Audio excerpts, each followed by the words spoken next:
If the Earth had an edge, I hope it would look like this. The edge of a flat Earth. I know. We've talked about it before, but there's something mesmerizing about it. A flat Earth solar eclipse? Diagonally growing trees? The Great Wall of Ice, guarded by NASA, of course. The flat earthers sure have a great imagination, but what if they were right? How would the Earth hold up in space? Would it revolve around the sun, or would the sun rotate around it? And why would you never walk to the Earth's edge?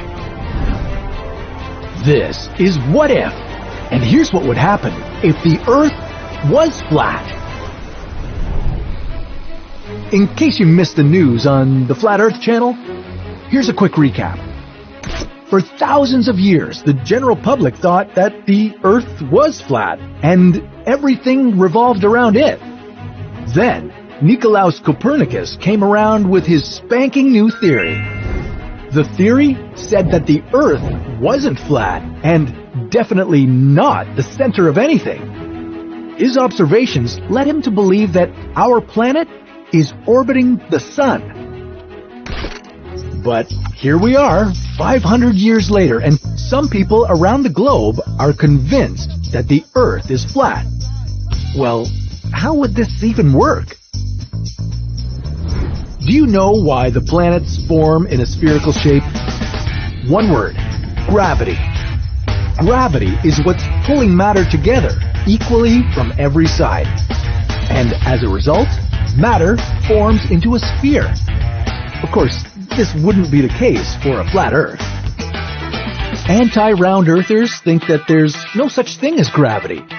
We only feel like there is because some mysterious force is accelerating the pancake-shaped Earth upwards. I don't need to tell you that you can't increase the speed forever. At some point, you'd be going too fast. Ugh, does anybody feel like a burnt pancake? No? If you want some real science, then yes, there would be gravity on a flat Earth. And it would be weird. The center of gravity on a flat Earth would be right here, in the middle. Everything on Earth and around would be pulled to this point. And the further you got away from the center, the stronger this pull would be. At some point, it would begin to pull you downward, so you would have to start climbing. This would be the reason why you couldn't walk to the edge of a flat Earth. Gravity would be so strong around there that it would be impossible for you to make it. You might never see the gorgeous 45-meter-tall wall of ice called Antarctica, guardrailing the Earth's edge. And you'd never learn what's on the flip side. But at least you wouldn't fall off of it. There would be other side effects of this funny gravity. Objects closer to the edge of the Earth would fall sideways instead of down. Gravity would also make trees grow diagonally on most of the pancake-like Earth, because they'd be reaching against the pull of gravity. All the rain, snow, and hail would fall toward the Arctic at the center of the Earth. The precipitation would converge and start to build up. The oceans would get sucked to the center of the disk too, and form one big ocean in the middle. A big concern would be the air pressure on a flat Earth. Gravity would draw too much air toward the Earth's center, leaving the areas around the edge with no air pressure at all. That would be bad because people living in a flat Earth Australia wouldn't have enough oxygen to breathe. And if you lived closer to the middle, where the Arctic would be, you'd be crushed by the weight of the atmosphere. But not for long. A flat Earth wouldn't have a geomagnetic field around it. This field is generated by the movements of the Earth's core, and, well, a flat Earth just wouldn't have one. Nothing would be holding our atmosphere in place, and eventually it would spill into space. we'd be exposed to solar radiation that would cause cancer and damage our DNA. And we'd have no breathable air anywhere on the planet. So, I hope you're able to find a life support system lying around. Now, let's get to those questions we've all been waiting for. What would orbit what in this arrangement? Would there be a day and night cycle? Or time zones? Every flat earther knows that the sun goes in circles around a pancake-shaped Earth, and so does the moon. They're both around 50 kilometers in diameter and act like huge spotlights. But let's bring good old science to the equation. If the sun worked as a spotlight, you'd see it from everywhere on Earth, even if it didn't shine directly on you. It would look like those alien abduction scenes. I wonder where they got that idea from. In this system, there would be no day and night cycle. That would be pretty strange. How am I supposed to get my beauty sleep? Okay, I know how to fix this. Yeah, that's better. For a flat Earth to have days alternating with nights, the sun would have to orbit the planet this way. When the sun was up, the entire planet of Earth would experience daylight, and when the sun went down, the Earth would fall into nighttime.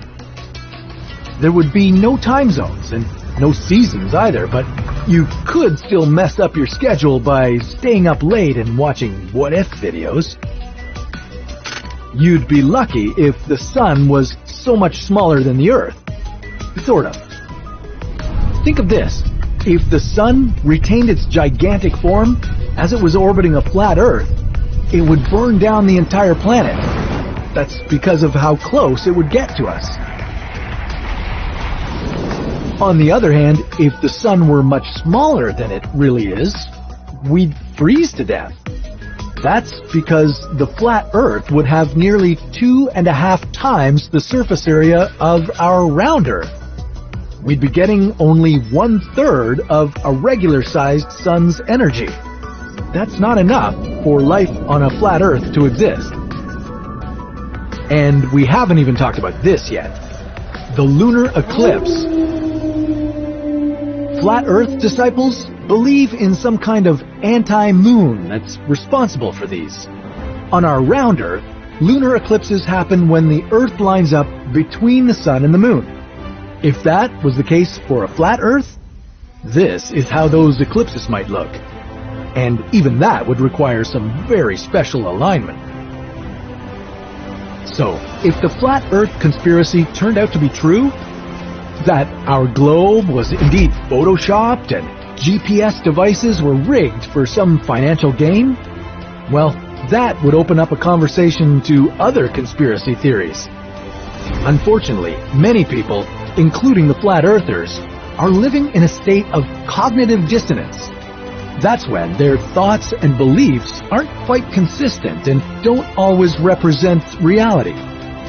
I mean, we are constantly exposed to pseudo-evidence that can support any theory at all, even if it falls flat with a bit of logical thinking. If Copernicus had spent 10 hours on YouTube watching flat Earth conspiracy videos, even he might have admitted he was wrong. And have you seen an Earth shaped like a donut?